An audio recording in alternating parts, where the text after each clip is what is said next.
एक ऐसा दौर जब इंसानों की कीमत उनके जज्बातों से नहीं बल्कि सोने की मुद्राओं से तय की जाती थी, जहां गरीब और बेबस लोग अमीरों की हवस और ताकत के आगे खिलौना बन जाते थे। उस पुराने नगर के बाहर हर महीने एक ऐसा बाजार सजता था जहां इंसानों की खरीद फरोख्त होती थी। वहां रोती हुई माएं अपने बच्चों से अलग कर दी जाती थी, जवान लड़कियों को जानवरों की तरह परखा जाता था और बूढ़े गुलामों को सस्ते दामों में बेच दिया जाता था। उस तपती दोपहर में भी वही बाजार लगा हुआ था। चारों तरफ धूल उड़ रही थी और चबूतरे पर खड़े गुलामों के चेहरों पर डर और बेबसी साफ दिखाई दे रही थी। मगर उस दिन वहाँ मौजूद हर इंसान की नजर सिर्फ एक लड़की पर टिकी हुई थी। वह बाकी गुलामों से बिल्कुल अलग दिखाई दे रही थी। उसके कपड़े फटे हुए थे, हाथों में भारी जंजीरें थी, बाल धूल से भरे हुए थे, मगर उसके चेहरे पर अजीब सा रौब और आंखों में जलता हुआ गुस्सा था। ऐसा लगता था जैसे उसे कैद तो किया जा सकता है मगर झुकाया नहीं जा सकता। वह डरी हुई हिरनी नहीं बल्कि जख्मी शेरनी की तरह वहाँ खड़े लोगों को घूर रही थी। चबूतरे के पास खड़ा गुलामों का सौदागर मक्कार हंसी हंस रहा था। उसके लिए वहाँ मौजूद हर इंसान सिर्फ एक सामान था जिसे बेचकर वह दौलत कमाता था। उसने पहले खेतों में काम करने वाले गुलामों की नीलामी की, फिर छोटे बच्चों और बूढ़ों को बेच दिया गया। हर तरफ चीखें, आहें और सिक्कों की आवाज गूंज रही थी। आखिरकार वह उस नौजवान लड़की के सामने आकर रुका और ऊंची आवाज में बोला, अब पेश है आज की सबसे खास गुलाम। इसकी बोली शुरू होती है 100 सोने की मुद्राओं से। उसकी बात सुनते ही पूरा बाजार शोर से गूंज उठा। 110 सोने की मुद्राएं, 130 सोने की मुद्राएं, 150 सोने की मुद्राएं। लोग उस लड़की को लालच भरी नजरों से देख रहे थे, मगर वो लड़की अब भी सिर ऊंचा किए खड़ी थी। तभी भीड़ में से एक मोटा और जालिम सेठ आगे बढ़ा। उसकी आंखों में हवस साफ दिखाई दे रही थी। उसने भारी आवाज में कहा, 300 सोने की मुद्राएं। उसकी बोली सुनते ही पूरा बाजार खामोश हो गया। इतनी बड़ी रकम किसी ने पहले कभी किसी गुलाम लड़की के लिए नहीं दी थी। लोग हैरत से उस सेठ को देखने लगे। सेठ के चेहरे पर जीत की मुस्कान फैल गई। उसे पूरा यकीन था कि अब कोई उससे ज्यादा बोली नहीं लगाएगा। मगर तभी भीड़ के पीछे से एक पुरसुकून आवाज गूंजी, 600 सोने की मुद्राएं। यह आवाज सुनते ही हर तरफ सन्नाटा छा गया। लोग रास्ता छोड़ने लगे और भीड़ के बीच से एक नौजवान आगे बढ़ता दिखाई दिया। उसने साधारण कपड़े पहन रखे थे मगर उसके चेहरे पर अजीब सा रौब और आंखों में नरमी थी। उसकी चाल से ही लगता था कि वह कोई आम इंसान नहीं। वह नौजवान धीरे धीरे चबूतरे के करीब पहुंचा और एक बार फिर बोला, मैं 600 सोने की मुद्राएं दूंगा। गुलामों का सौदागर खुशी से पागल हो गया, जबकि वह जालिम सेठ गुस्से से कांपने लगा। उसने दांत पीसते हुए कहा, तू जानता भी है इतनी बड़ी रकम का मतलब क्या होता है? नौजवान ने उसकी तरफ बिना देखे जवाब दिया, एक इंसान की इज्जत किसी भी कीमत से ज्यादा होती है। उसकी बात सुनकर वहाँ मौजूद कई लोग हैरान रह गए, क्योंकि गुलामों के बाजार में ऐसी बातें कोई नहीं करता था। आखिरकार नीलामी करने वाले ने ऐलान कर दिया कि वह लड़की अब उसी नौजवान की है। जंजीरों में जकड़ी वह लड़की पहली बार गौर से उस अजनबी को देखने लगी। उसकी आंखों में अब भी शक और गुस्सा था। उसे समझ नहीं आ रहा था कि आखिर कोई उसके लिए इतनी बड़ी रकम क्यों खर्च करेगा। नौजवान धीरे धीरे उसके करीब आया मगर तभी लड़की गुस्से से दहाड़ उठी, अगर एक कदम भी आगे बढ़ाया तो मैं यही जंजीरें तेरे गले में डाल दूंगी। उसकी बात सुनकर वहाँ मौजूद लोग हंस पड़े, मगर वो नौजवान बिल्कुल शांत रहा। उसने नरम आवाज में कहा, मैं तुम्हें नुकसान पहुँचाने नहीं आया। लड़की ने नफरत से कहा, हर खरीदने वाला यही कहता है। नौजवान कुछ पल खामोश रहा, फिर बोला, शायद पहली बार कोई तुम्हें आजाद करने आया है। ये सुनते ही लड़की की आंखों में हैरानी चमक उठी, मगर उसने जल्दी ही अपने चेहरे पर सख्ती वापस ले आई। उसे अब किसी पर भरोसा नहीं था। नौजवान ने गुलामों के सौदागर को सारी रकम अदा की और फिर उस लड़की को अपने साथ लेकर बाजार से बाहर निकल गया। पूरे रास्ते दोनों खामोश रहे। कुछ देर बाद वे नगर से दूर एक सुनसान जगह पर पहुँचे, जहाँ पेड़ों के बीच एक छोटा सा मकान बना हुआ था। वहाँ चारों तरफ अजीब सा सुकून फैला हुआ था। जैसे ही वे अंदर पहुँचे, नौजवान ने अपनी तलवार निकाली। लड़की फौरन सतर्क हो गई। मगर अगले ही पल तलवार का एक वार हुआ और उसके हाथों की जंजीरें टूटकर जमीन पर गिर पड़ी। वह लड़की हैरानी से अपनी आजाद हथेलियों को देखने लगी। नौजवान पीछे हट गया और बोला, अब तुम आजाद हो। लड़की कुछ पल तक उसे देखती रही, फिर भारी आवाज में बोली, तुम कौन हो? नौजवान हल्का सा मुस्कुराया, एक ऐसा इंसान जिसे जुल्म से नफरत है। और तुमने मुझे क्यों बचाया? क्योंकि तुम्हारी आंखों में डर नहीं था, वहाँ सिर्फ दर्द और खुददारी थी। उस लड़की की आंखें नम होने लगी, मगर उसने खुद को संभाल लिया। वो धीरे से बोली, मेरा नाम राजकुमारी अनन्या है। ये सुनते ही नौजवान की आंखों में हैरानी चमक उठी। अनन्या ने गहरी सांस ली और कहा, मैं पूर्व दिशा की छोटी रियासत सूर्यगढ़ की राजकुमारी हूँ। कुछ महीनों पहले राजा विराट देव ने हमारे राज्य पर हमला कर दिया था। उसने मेरे पिता को मार डाला और हमारी रियासत पर कब्जा कर लिया। उसकी आवाज कांपने लगी। मेरी माँ ने महल में ही दम तोड़ दिया और मुझे पकड़कर गुलामों के सौदागरों को बेच दिया गया। नौजवान खामोशी से उसकी बातें सुनता रहा। उसके चेहरे पर गहरा दुख दिखाई दे रहा था। अनन्या ने आंसू पोंछते हुए कहा, मगर मेरी छोटी बहन वैदेही उस दिन महल से गायब हो गई थी। मुझे नहीं पता वो जिंदा भी है या नहीं। ये सुनकर नौजवान कुछ देर सोचता रहा, फिर उसने नरम आवाज में कहा, अगर तुम्हारी बहन जिंदा हुई तो मैं उसे जरूर ढूंढ निकालूंगा। अनन्या ने हैरत से उसकी तरफ देखा। उसे पहली बार लगा कि शायद ये अजनबी सचमुच अलग है, मगर वो अब भी नहीं जान। राजकुमारी अनन्या सारी रात उस सुनसान मकान की खिड़की के पास बैठी रही।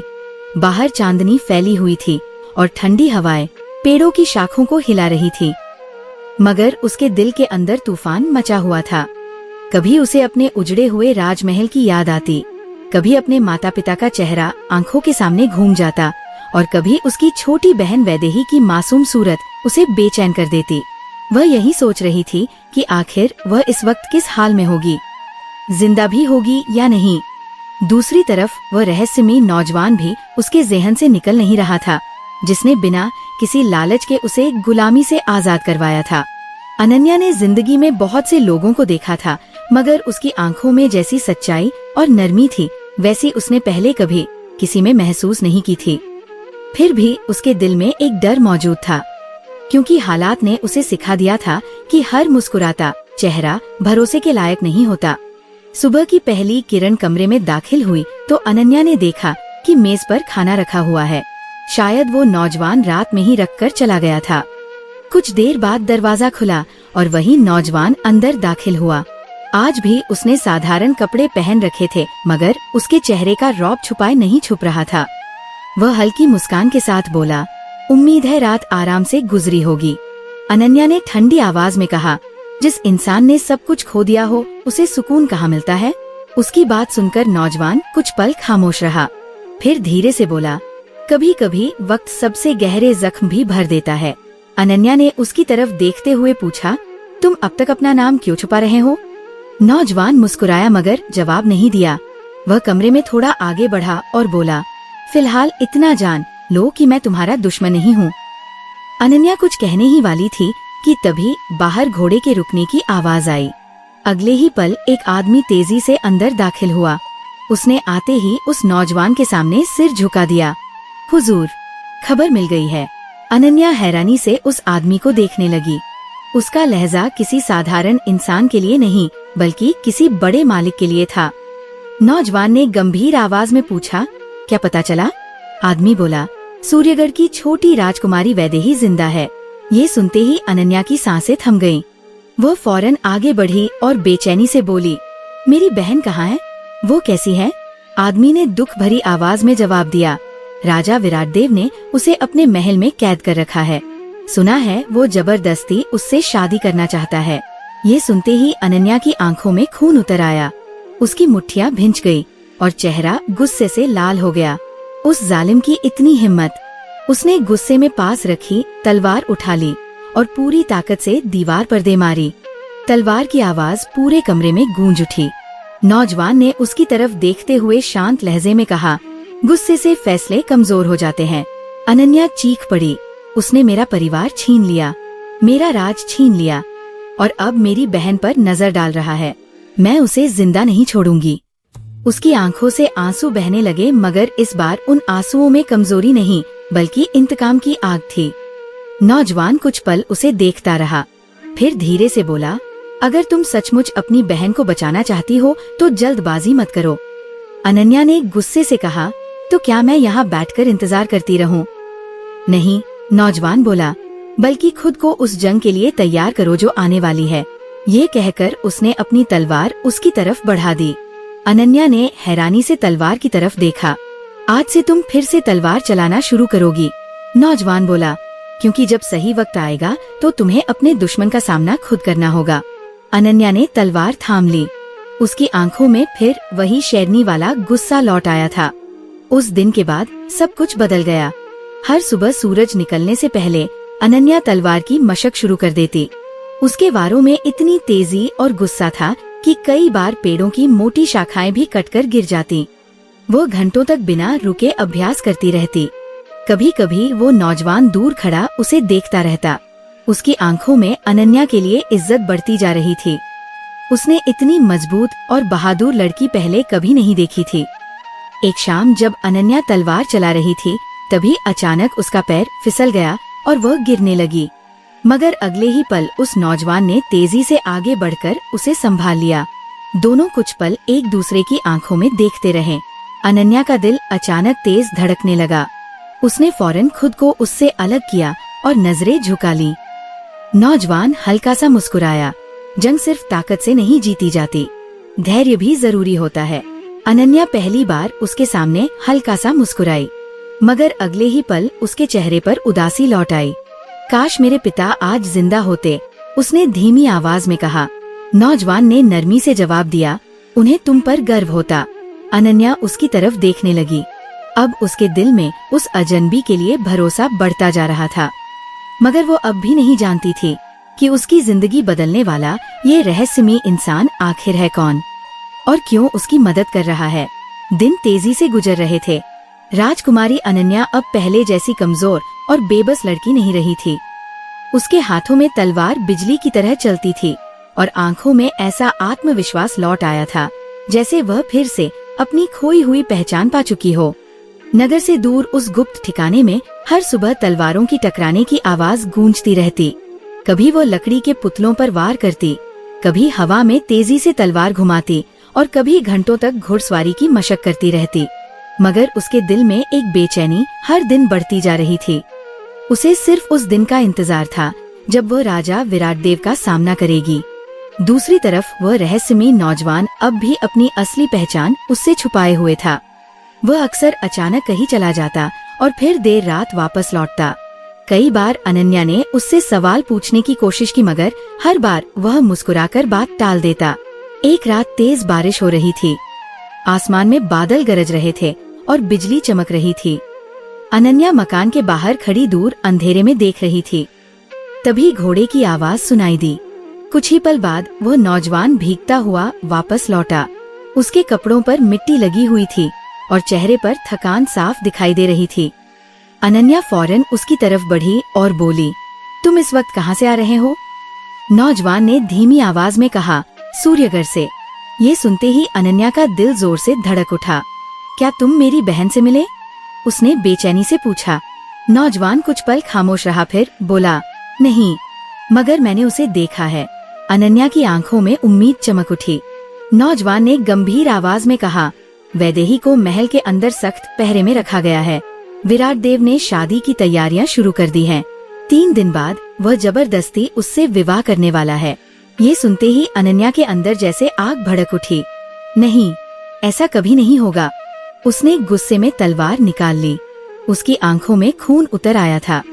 मैं अभी जाऊंगी और उस राक्षस का सिर काट दूंगी। मगर नौजवान उसके सामने आ खड़ा हुआ।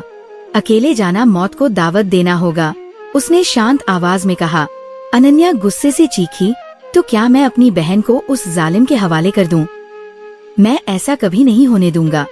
उसकी आवाज में ऐसा भरोसा था कि अनन्या कुछ पल के लिए खामोश हो गई। नौजवान ने धीरे से कहा, मैंने एक योजना बनाई है। शादी वाले दिन विराटदेव अपनी पूरी सुरक्षा महल के बाहर लगा देगा। उसी वक्त हम अंदर दाखिल होंगे। अनन्या गौर से उसकी बातें सुनने लगी। मेरे कुछ आदमी सीमा पर हमला करेंगे। वह बोला, विराट देव अपनी आधी सेना वहाँ भेज देगा। महल कमजोर पड़ जाएगा और वही हमारा मौका होगा। अनन्या हैरानी से उसे देखने लगी। तुम आखिर हो कौन? उसने धीरे से पूछा। तुम्हारे पास इतने आदमी कहाँ से आते हैं और सब तुम्हारा हुक्म क्यों मानते हैं? नौजवान कुछ पल मुस्कुराता रहा, फिर बोला, बहुत जल्द तुम्हें हर सवाल का जवाब मिल जाएगा। उस रात अनन्या को नींद नहीं आई। वह छत पर बैठी दूर आसमान को देखती रही। उसके दिल में अजीब सी हलचल थी। एक तरफ अपनी बहन को बचाने की बेचैनी थी, दूसरी तरफ उस रहस्यमयी नौजवान के लिए बढ़ता हुआ भरोसा और सम्मान। उसे याद आने लगा कि किस तरह उसने बिना किसी लालच के उसे गुलामी से आजाद करवाया था, किस तरह उसने उसके दर्द को समझा था और किस तरह हर मुश्किल में उसके साथ खड़ा रहा। धीरे धीरे उसके दिल में उसके लिए एक अनकहा एहसास जन्म लेने लगा था। अगली सुबह नौजवान उसे एक गुप्त रास्ते से जंगल की तरफ ले गया। वहाँ कुछ घुड़सवार पहले से मौजूद थे। सभी ने उसे देखते ही सिर झुका दिया। अनन्या ये देखकर फिर हैरान रह गई। उनमें से एक आदमी आगे बढ़ा और बोला, हुजूर, सारी तैयारी पूरी हो चुकी है। नौजवान ने सिर हिलाया और कहा, याद रहे, किसी भी हाल में राजकुमारी वैदेही को नुकसान नहीं पहुंचना चाहिए। जैसा आदेश। अनन्या अब खुद को रोक नहीं पाई। तुम कोई साधारण इंसान नहीं हो, उसने गंभीर आवाज में कहा। नौजवान उसकी तरफ मुड़ा। कुछ पल तक वो उसकी आंखों में देखता रहा, फिर बोला, अगर मैं तुम्हें अपनी असली पहचान बता दूं तो क्या तुम मुझ पर भरोसा करोगी? अनन्या ने बिना सोचे जवाब दिया, मैंने उस दिन भरोसा कर लिया था जब तुमने मेरी जंजीरें काटी थी। उसकी बात सुनकर पहली बार उस नौजवान की आंखों में हल्की सी खुशी चमकी, मगर अगले ही पल उसने खुद को संभाल लिया और बोला, फिलहाल हमें सिर्फ आने वाली जंग पर ध्यान देना होगा। 2 दिन बाद आखिर वो रात आ गई जिसका सबको इंतजार था। पूरा सूर्यगढ़ महल रोशनी से जगमगा रहा था। चारों तरफ शादी की तैयारियां चल रही थी। राजा विराट देव अपने विजय के घमंड में डूबा हुआ था। उसे जरा भी अंदाजा नहीं था कि उसी रात उसकी बर्बादी उसके महल की तरफ बढ़ चुकी है। दूसरी तरफ घने जंगल के बीच अनन्या काले कपड़ों में खड़ी थी। उसके हाथ में तलवार चमक रही थी और आंखों में इंतकाम की आग भड़क रही थी। वह धीरे से बोली, अब कोई मुझे मेरी बहन से दूर नहीं कर सकता। और फिर अगले ही पल वह रहस्यमयी नौजवान उसके साथ अंधेर। रात पूरी तरह अंधेरी थी, मगर सूर्यगढ़ का महल रोशनी से जगमगा रहा था। चारों तरफ शहनाइयों की आवाज गूंज रही थी। महल के बड़े आंगन को फूलों और मशालों से सजाया गया था। दूर दूर से आए मेहमान राजा विराट देव की शादी देखने के लिए मौजूद थे, मगर उन चमकती रोशनियों और खुशियों के पीछे एक मासूम लड़की की बेबसी छिपी हुई थी। राजकुमारी वैदेही दुल्हन के जोड़े में खामोश बैठी थी। उसकी आंखों में आंसू थे और चेहरे पर कोई खुशी नहीं थी। वह किसी बेजान गुड़िया की तरह बस सामने देख रही थी। उसके दिल में हर उम्मीद खत्म हो चुकी थी। उसे लग रहा था कि अब शायद उसकी जिंदगी हमेशा के लिए इस जालिम राजा की कैद में गुजर जाएगी।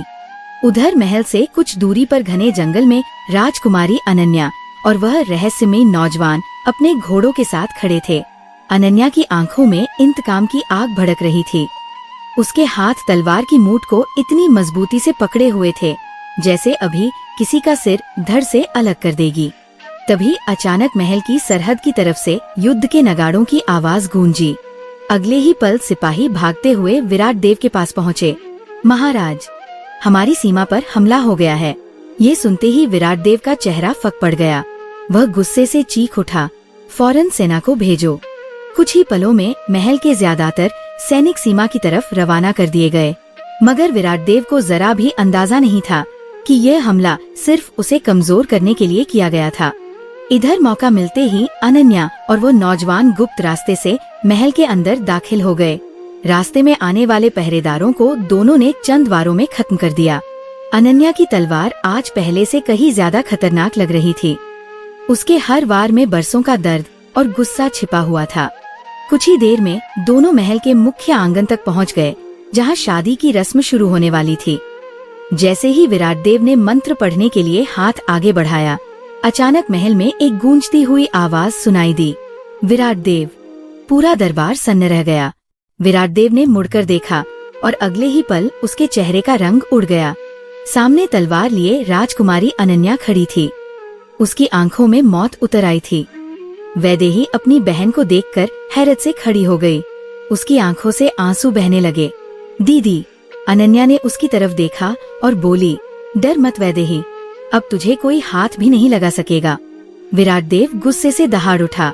मैंने तुझे जिंदा छोड़कर गलती की थी। उसने फौरन अपने सैनिकों को हमला करने का आदेश दिया, मगर तभी वह रहस्यमय नौजवान आगे बढ़ा और बिजली की तेजी से सैनिकों पर टूट पड़ा। उसकी तलवार इतनी तेजी से चल रही थी कि कोई उसके सामने टिक नहीं पा रहा था। उधर विराट देव अपनी भारी गदा लेकर अनन्या की तरफ लपका, मगर अनन्या तो कब से इसी पल का इंतजार कर रही थी। दोनों के बीच भयानक युद्ध शुरू हो गया। विराट देव ताकतवर था, मगर अनन्या के अंदर इंतकाम की आग जल रही थी।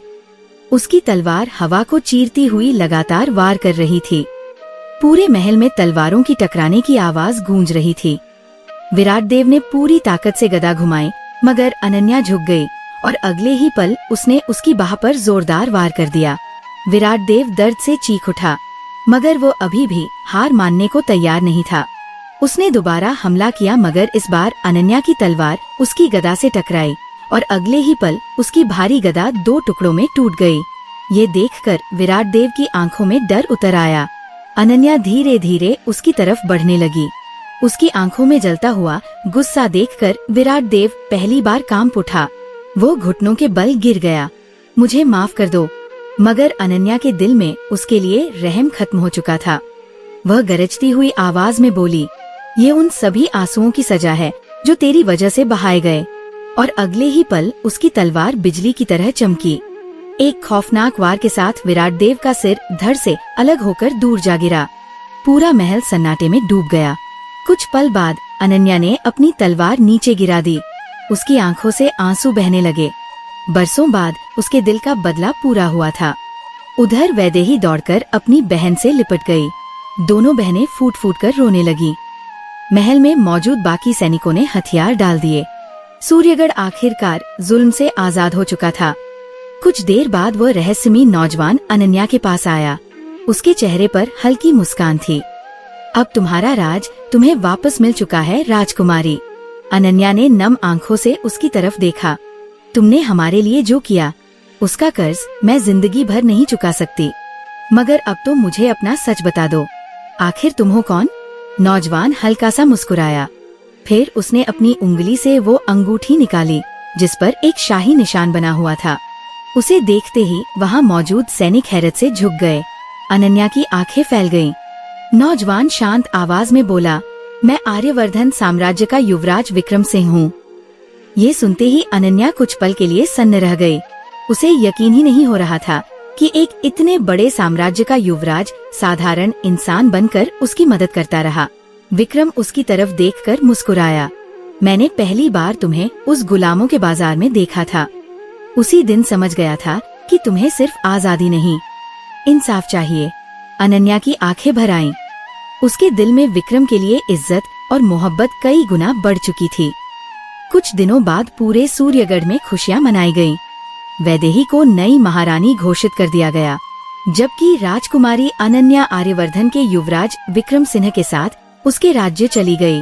वहां पहुंचकर विक्रम ने अपने पिता महाराज के सामने अनन्या से विवाह की इच्छा जाहिर की। महाराज भी अनन्या की बहादुरी और अच्छाई से बेहद प्रभावित थे। उन्होंने खुशी खुशी इस रिश्ते को स्वीकार कर लिया। कुछ ही दिनों बाद दोनों की शादी पूरे राज्य में धूमधाम से हुई। शादी के बाद युवराज विक्रम सिंह ने सबसे पहला आदेश यह दिया कि पूरे साम्राज्य में इंसानों की खरीद फरोख्त हमेशा के लिए बंद कर दी जाए। उस दिन हजारों गुलामों की जंजीरें तोड़ी गई और सदियों पुरानी वह जालिम परंपरा हमेशा के लिए खत्म हो गई।